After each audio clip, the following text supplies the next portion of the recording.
సుభాష్ అయితే లక్ష్మి రూమ్‌లోకెళ్ళిపోయి, లక్ష్మి నోరు నొక్కేసి, లక్ష్మిని అయితే పొడవాలని ట్రై చేస్తూ ఉంటే, లక్ష్మి అయితే సుభాష్ చెయ్యిని గట్టిగా పట్టుకుంటదనమాట. ఇంక విహారీ అటుగా వెళ్ళిపోతూ ఉంటే, ఇంక లక్ష్మి అయితే విహారీని చూసేసి తన కాళ్ళకున్న పట్టీలనైతే సౌండ్ చేస్తూ ఉంటదనమాట. ఇంకప్పుడు విహారీ అయితే లక్ష్మి రూమ్‌లోకి వెళ్ళబోతూ ఉంటాడు. ఏంటబ్బా సౌండ్ వస్తుందని, ఇంక సుభాష్ అయితే లైట్ ఆపేస్తాడనమాట. ఓహ్! ఇంక లక్ష్మి పడుకుంటుందిలే, అందుకే లైట్ ఆపేసిందిలే అనుకోని విహారీ వెళ్ళబోతూ ఉంటాడు.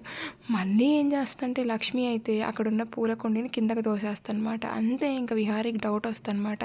ఏంటా ఈ సౌండ్‌లు లక్ష్మి రూమ్‌లో నుంచని లక్ష్మి రూమ్‌లోకెళ్తాడు. అక్కడైతే సుభాష్ అయితే కనకాన్ని పొడవబోతూ ఉంటే, సుభాష్‌ని పట్టుకోవాలని ట్రై చేస్తూ ఇంకా సుభాష్‌ని తరుముకుంటూ హాల్లోకెళ్తాడనమాట.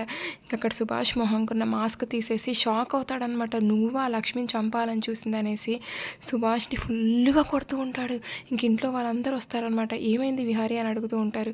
ఈ సుభాషు లక్ష్మి పైన అటాక్ చేసి చంపాలని చూశాడనేసి చెప్తూ ఉంటాడనమాట. అసలు ఈ సుభాష్‌కి జైల్లో వేసిన బుద్ధి రాలేదు విహారీ అసల. వీడినైతే మళ్ళీ పోలీసులకి పట్టించు అనేసి అంబిక అయితే అంటూ ఉంటదనమాట. అవునని చెప్పేసి మన విహారీ అయితే పోలీసులకి కంప్లెయింట్ చేసి రమ్మంటాడు. ఇంకా మళ్ళీ సుభాష్ దగ్గరకొచ్చి మళ్ళీ సుభాష్‌ని కొట్టబోతూ ఉంటే ఈసారి సుభాష్ అయితే విహారీని తోసేసి తప్పించుకొని వెళ్ళిపోతాడనమాట.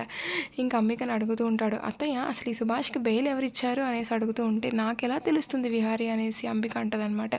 మీరే కదా కంపెనీలో జాయిన్ చేసుకుంది, మీకు బాగా పరిచయం ఎక్కువ కదా, అందుకే అడిగాననేసి విహారీ అంటూ ఉంటాడనమాట. అయినా కానీ నాకైతే తెలీదు ఆ సుభాష్‌కి ఎవరు బెయిల్ ఇచ్చారు అనేసి అంబిక అంటదనమాట. సారీ అత్తయ్య, ఇంకా లక్ష్మి మీద అటాక్ జరిగేసరికి ఇలా మిమ్మల్ని అడగాల్సి వచ్చింది అనేసి విహారీ అనేసి అక్కడి నుంచి వెళ్ళిపోతాడనమాట.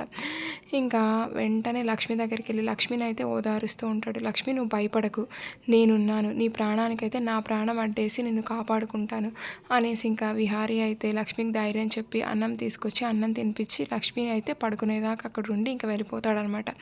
ఇదంతా మన శాస్త్ర గమనిస్తుందనమాట. ఏమీ అనలేదు, ఏమన్నా అంటే విహారీ లక్ష్మిని తీసుకొని ఎక్కడ వెళ్ళిపోతాడా అని మన శాస్త్ర భయం. ఇంకా గమ్ముగా ఉంటుందన్నమాట శాస్త్ర. ఇంకా నెక్స్ట్ ఏం జరుగుతుందో అయితే చూద్దాం. Thank you.